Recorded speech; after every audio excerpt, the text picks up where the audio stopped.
नमस्कार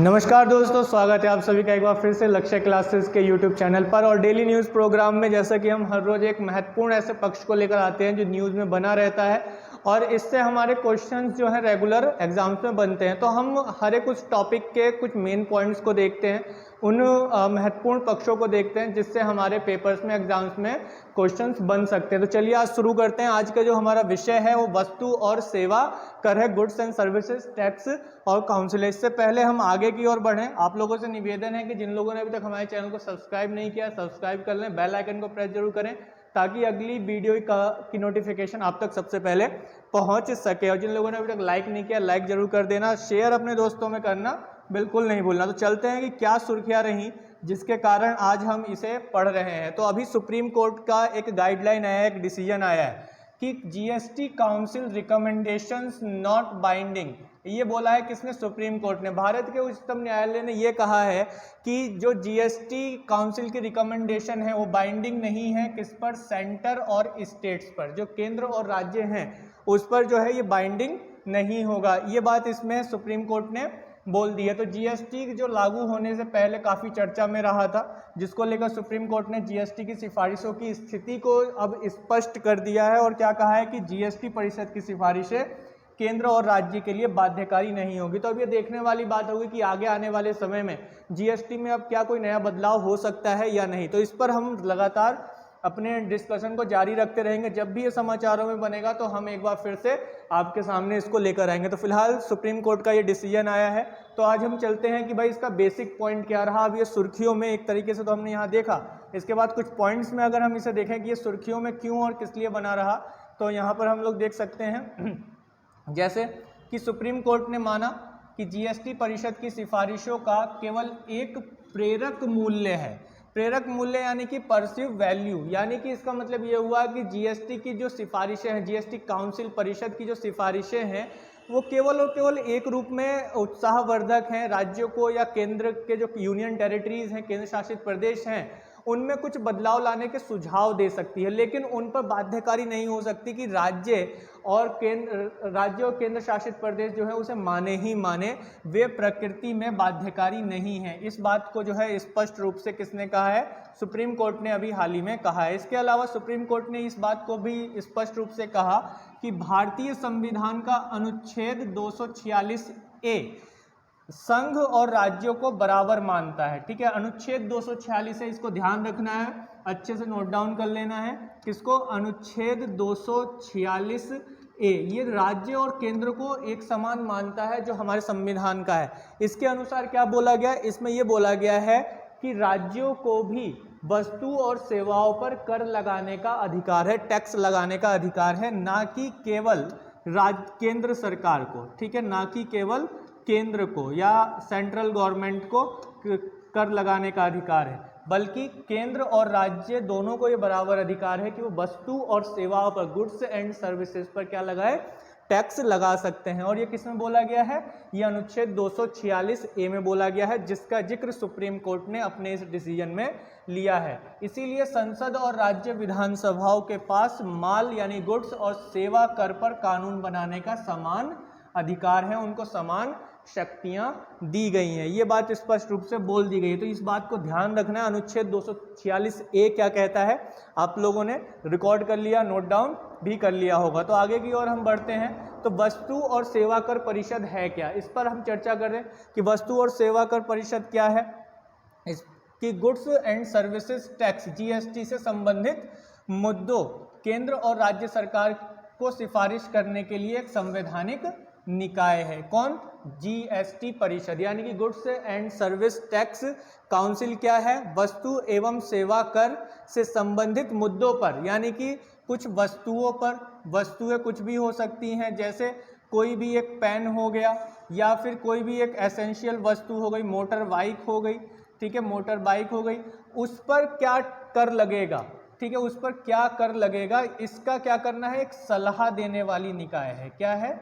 एक सलाह देने वाली सलाहकारी निकाय है। या फिर सेवाओं की अगर हम बात करें तो भाई एजुकेशन पर क्या कोई टैक्स लगेगा, या फिर अस्पताल या चिकित्सा पर कोई टैक्स लगेगा, तो इस पर जो टैक्स इत्यादि लगेंगे उस पर कौन बात करेगा, उस पर ये एक सुझाव देगा। एक सलाहकारी बॉडी है किससे संबंधित मुद्दों पर, गुड्स एंड सर्विसेज के लिए केंद्र और राज्य सरकार को ये एक सिफारिश देता है, और इसके लिए ये क्या है, एक संवैधानिक निकाय है। इस बात को ध्यान रखना है, ये क्या है, एक संवैधानिक निकाय है। संवैधानिक निकाय क्या है, कौन संवैधानिक निकाय है, जीएसटी काउंसिल, ठीक है, goods and services tax council जो है वो वस्तु और सेवा कर परिषद क्या है, एक संवैधानिक निकाय है, यानी कि इसका जिक्र किस में किया गया है, संविधान में किया गया है। तो संविधान में कहाँ इसका जिक्र किया गया है, इस पर भी चर्चा कर लेते हैं।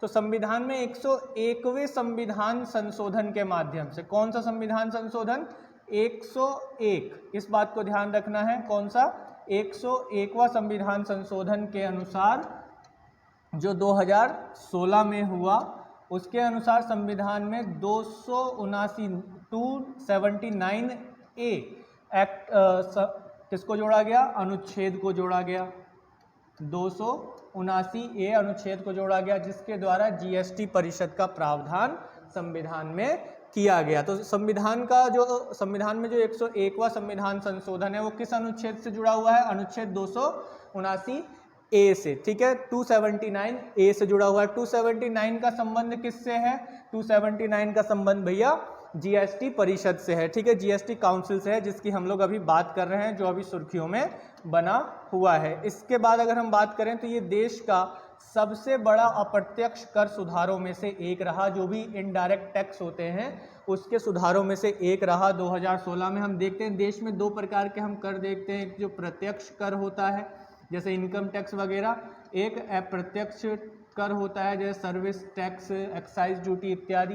तो ये जो कर हैं, इन करों पर जो अप्रत्यक्ष कर रहे हैं उन सभी करों को क्या कर दिया गया, इस टैक्स के माध्यम से एक कर बना दिया गया। तो जो एक कर बना दिया गया तो इस वजह से इसको क्या कहा गया, one nation one tax, one nation one tax इसको कहा गया, यानी कि एक देश के लिए एक ही प्रकार का इनडायरेक्ट टैक्स ये होगा। तो वन नेशन वन टैक्स भी इसको कहा जाता है। इसके अतिरिक्त अगर हम देखें तो यह अनिवार्य रूप से एक उपभोग कर है। उपभोग कर मतलब यदि आप किसी वस्तु का उपभोग करते हैं, किसी वस्तु का अंतिम रूप से उपभोग करते हैं, अंतिम रूप से उपभोग करते हैं, मतलब कि यदि आपने कोई वस्तु खरीदी और उस वस्तु को आप पुनः बेचने के लिए नहीं खरीदा बल्कि क्या करने के लिए, कंज्यूम करने के लिए खरीदा, अपने इस्तेमाल के लिए खरीदा, तो वह एक उपभोग कर है, यानी कि यह अंतिम उपभोग बिंदु पर लगाया जाता है। लास्ट जो व्यक्ति इसे खरीदेगा वही इस टैक्स को पे करता है, उसी पर ही ये लगाया जाता है। इसके अतिरिक्त बात करें तो सदस्य की बात करें तो सभी 28 राज्यों और 3 संघ शासित प्रदेश जिसमें दिल्ली, पुडुचेरी और जम्मू कश्मीर, तो ध्यान रखना है भाई जम्मू कश्मीर भी केंद्र शासित प्रदेश की श्रेणी में है। यहाँ के वित्त मंत्री, यदि वित्त मंत्री उपस्थित नहीं हो पाते हैं तो राज्य सरकार द्वारा निर्वाचित कोई भी अन्य मंत्री इसमें शामिल हो सकता है। तो कुल मिला के इसमें जो होते हैं 31 सदस्य होते हैं, ठीक है। तो सभी 28 राज्यों के और 3 केंद्र शासित प्रदेशों के इसमें सदस्य होते हैं। तो भाई एक बात आती है कि अध्यक्ष कौन होगा इसका, तो अध्यक्ष जो होता है जीएसटी परिषद का जो अध्यक्ष होता है वो कौन होता है, केंद्रीय वित्त मंत्री होता है। तो अभी वर्तमान में केंद्रीय वित्त मंत्री कौन है, निर्मला सीतारमण, ठीक है, निर्मला सीतारमण जो है वर्तमान में वित्त मंत्री हैं। तो आप लोग जो है जल्दी जल्दी इन चीज़ों को नोट डाउन कर सकते हैं या फिर स्क्रीनशॉट भी ले सकते हैं, लेकिन शेयर करना मत भूलिएगा अपने दोस्तों के बीच में। जिन लोगों ने अभी तक लाइक या सब्सक्राइब नहीं किया सब्सक्राइब कर लें, जो पहली बार देख रहे हैं वो भी। आगे हम बात करें तो जीएसटी के तहत कर की संरचना क्या है, यानी टैक्स का जो एक स्ट्रक्चर है वो क्या बनाया गया, टैक्स का स्ट्रक्चर क्या बनाया गया है। तो टैक्स का स्ट्रक्चर कुछ ये बनाया गया कि भाई एक केंद्रीय जीएसटी होता है, एक सीजीएसटी होता है जो कि केंद्र सरकार द्वारा आरोपित होता है कुछ विशेष वस्तुओं पर। इसके अतिरिक्त जो एक राज्य टैक्स होता है, एसजीएसटी होता है, ये राज्य सरकारों के हिस्से में जाता है। इसके अतिरिक्त एक होता है इंटीग्रेटेड टैक्स, जिसे अंतर्राज्यीय व्यापार को कवर करने के लिए एकीकृत आईजीएसटी कहा जाता है। मतलब ये हुआ कि कोई राज्य, कोई स्टेट, जो कोई क्या उत्तर प्रदेश है और एक राज्य हम ले लेते हैं बिहार, तो उत्तर प्रदेश और बिहार, उत्तर प्रदेश में कोई वस्तु का निर्माण होता है लेकिन उसका उपभोग कहाँ होगा, उसका उपभोग होगा बिहार में। तो इसका मतलब ये हुआ कि यहाँ जहाँ पर उपभोग होता है वस्तु का तो वहीं पर ही उसी राज्य को उसका टैक्स मिलता है। तो इस चीज़ को दूर करने के लिए क्या किया गया कि एक इंटीग्रेटेड जीएसटी लाया गया, यानी कि उत्तर प्रदेश में उत्पादन हुआ है तो जो उपभोग हुआ है तो उसका एक हिस्सा जो है उत्तर प्रदेश को भी मिले और बिहार को भी मिले। ये नहीं कि जहाँ पर उपभोग हुआ है केवल उसी राज्य को इस टैक्स का मुनाफा मिले। तो इसलिए आईजीएसटी भी इसमें लाया गया। तो ये एक स्ट्रक्चर हम यहाँ पे देखते हैं कि 3 भागों में जीएसटी को बांटा गया है, सीजीएसटी, एसजीएसटी और आईजीएसटी। इसके अतिरिक्त अगर हम देखें तो इन बहुतायत चरणों में इनके जो स्लेब्स हैं, इनके जो स्लेब हैं उनको दिखाया गया है। तो स्लेब में जो आने वाली वस्तुएं और सेवाएं हैं उनके लिए जीएसटी को 4 दरों में बांटा गया है। ठीक है, जो स्लैब बनाए गए हैं कौन कौन से, 5%, 12%, 18% और 28%। मुख्य रूप से 28% का जो स्लैब होता है वो जो विलासिता की चीज़ें हैं, किसकी, विलासिता की जो चीज़ें हैं उस पर लगाया गया है। यानी कि विलासिता जो भी लग्जीरियस चीज़ें हैं उन पर ये टैक्स लगाया जाता है। तो फिलहाल 5, 12, 18 और 28 ये 4 तरह के स्लैब जो हैं टैक्सेस लगाए जाते हैं जीएसटी के अंतर्गत। तो मैं आशा करता हूं कि यहाँ तक जो कंसेप्ट है आप लोगों को क्लियर हुआ होगा।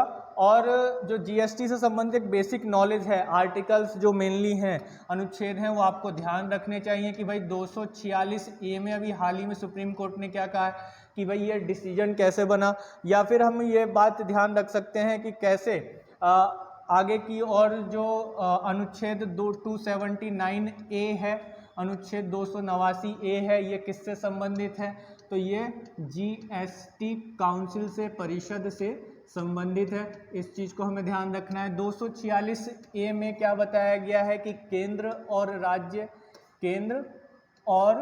राज्य इनको जो है एक समान बराबर का दर्जा दिया, बराबर माना गया है।